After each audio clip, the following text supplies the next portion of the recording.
Have you ever observed your life and thought, I'm included, I'm known, I'm surrounded. So why do I feel like I don't belong anywhere? If so, this episode is for you. The problem might not be rejection. It might be belonging itself. For years, I wasn't the outsider. I was outgoing, social, visible, the center of attention. People knew me. I was invited. I was included.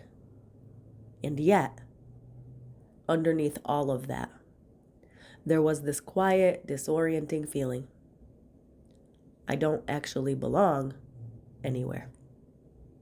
Not because I didn't fit, but because I was never rooted.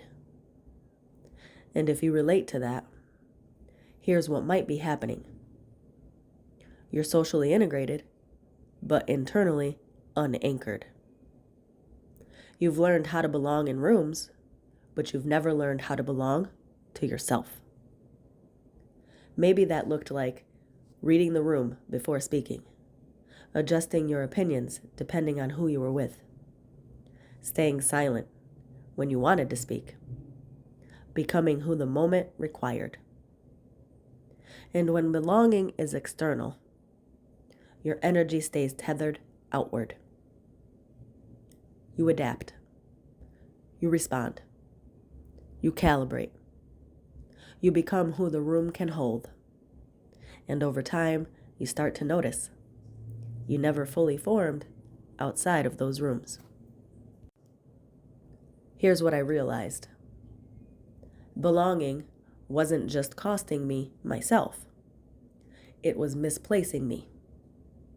Because some of the spaces I stayed loyal to were places I had already outgrown. When your loyalty is tied to people and places that never truly claim you as a member, your energy stays unconsciously attached, radiating what you already outgrew, and the same patterns keep finding you. And that was the shift for me. I didn't miss belonging because I was excluded. I missed belonging because I was dispersed. I was always surrounded, which meant I never had long stretches of uninterrupted time with myself. So much of who I became formed in response to feedback.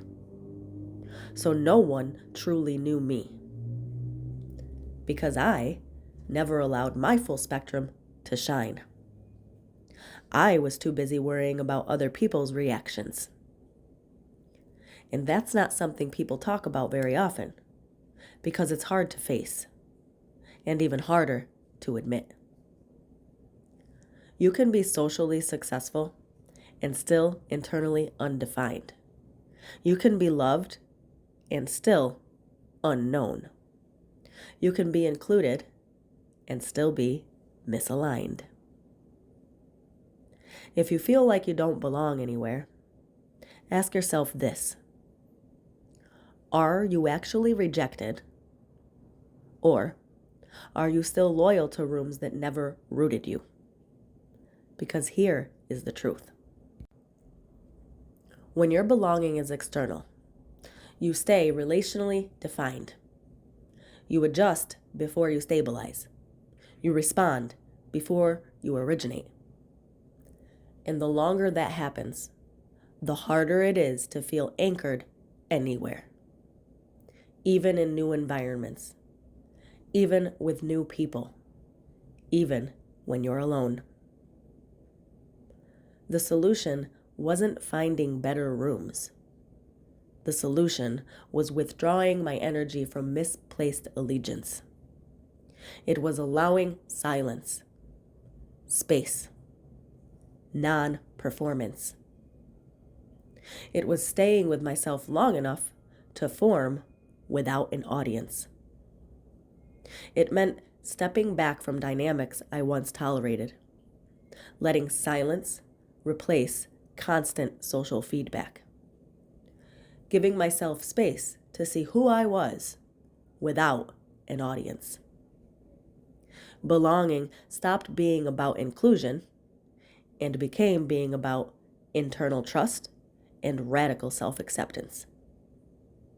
And once that shifted, something polarizing happened.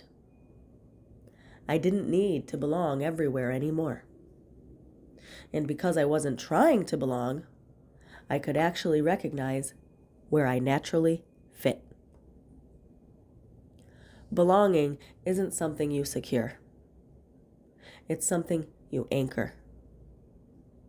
If you don't belong to yourself, you will try to belong to rooms. If you belong to yourself, rooms become optional. And that changes the entire game. Because then, you're not performing inclusion. You're offering presence. You're not handing out loyalty just to be chosen. You are choosing where your energy rests. You're not asking, do I belong here? You're asking, does this align with my core values and who I really am? And that question is sobering and honest. As long as you're willing to feel the answer, believe it, and choose accordingly for you, not them. So, if you feel like you fit everywhere but belong nowhere, don't rush to find a new group. Pause. And instead, ask yourself this: have I ever actually belonged to myself without witnesses?